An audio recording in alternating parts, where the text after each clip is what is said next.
Barroz Tamil print ലീക്കായി ചിത്രത്തിൻ്റെ OTT release എന്ന് അതിൻ്റെ ഏറ്റവും പ്രധാനപ്പെട്ട അപ്ഡേഷനാണ് ഇന്നൊരു വീഡിയോ ഭാഗത്ത്. വീഡിയോയിലേക്ക് മുൻപ് വീഡിയോ ലൈക്ക് ചെയ്യുക, ചാനൽ സബ്സ്ക്രൈബ് ചെയ്യാൻ വേണ്ടി ശ്രമിക്കുക. മോഹൻലാൽ നായകനെത്തി മോഹൻലാൽ തന്നെ സംവിധാനം ചെയ്ത് ഡിസംബർ 25 ക്രിസ്മസ് സ്പെഷ്യലായി തിയേറ്ററുകളിലെത്തിയ ചിത്രമായിരുന്നു ബാറോസ്. ചിത്രത്തിന് കാര്യമായ വിജയം സ്വന്തമാക്കാൻ വേണ്ടി സാധിച്ചില്ല. ചിത്രം ബോക്സ് ഓഫീസിൽ വൻ പരാജയമാണ്. എന്നാലും ഏവരുമേറെ ആകാംക്ഷയോടെയാണ് ചിത്രത്തിൻ്റെ OTT റിലീസ് അപ്ഡേഷൻ അറിയാൻ വേണ്ടി കാത്തിരുന്നത്.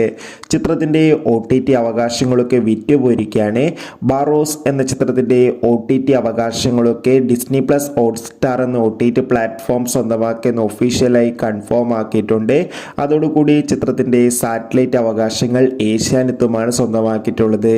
ഇപ്പോൾ ഇതാ ചിത്രത്തിൻ്റെ OTT റിലീസിന് മുമ്പ് തന്നെ ബാറോസ് എന്ന ചിത്രത്തിൻ്റെ തമിഴ് HD പ്രിൻ്റൊക്കെ ലീക്കായിട്ടുണ്ട്. ഇപ്പോൾ ചിത്രത്തിൻ്റെ തമിഴ് HD പ്രിൻ്റ് ടെലഗ്രാമിലൂടെയാണ് ലീക്കായിട്ടുള്ളത്. അതോടുകൂടി ചിത്രത്തിൻ്റെ ഒഫീഷ്യൽ OTT റിലീസ് ഈ ഒരു മാസം തന്നെ ഉണ്ടാകുമെന്നാണ് ഇപ്പോൾ റിപ്പോർട്ടുകൾ സൂചിപ്പിക്കുന്നത്. എന്തായാലും